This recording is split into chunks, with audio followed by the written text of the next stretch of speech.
Happy full moon, everyone. It's Dr. Jane here again to talk about where we are in the great cosmic dance and how you can leverage this week's opportunities to maximize your life. This week we are having an exciting full moon, the full moon in Aries, which is particularly significant this year because it is the closing of our fall eclipse season and it brings to fruition the transformations that occurred during this time. Additionally, this full moon closes a cycle that started last fall with the Aries full moon and begins a new set of cycles as the moon begins its journey through the zodiacal wheel brand new.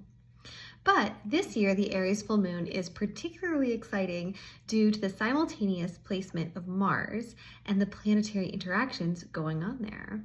Mars is currently in the cardinal water sign of Cancer, an uncomfortable placement for the planet, where its fiery, direct, masculine warrior energy is muted by the watery, emotional, feminine, mothering energy of Cancer. This tension, not unlike a hot-headed young man still living in his mother's house, gains intensity this week with two squares that occur. The Sun square Mars, and then in conjunction with the full moon, the Moon square Mars. Remember, squares are tense aspects where neither planet involved has the room to express at its best. This square dance is even more interesting because of the relationships of the planets and the signs involved. Mars sits in Cancer, which is ruled by the moon, and the moon sits in Aries, which is ruled by Mars. So the tug of war between action and inaction, progress and stagnation, and maturity and immaturity is going to be stark this week. This is quite honestly a whiny, pouty, angsty, and even potentially explosive full moon, and we may feel like we are getting dragged kicking and screaming to our responsibilities.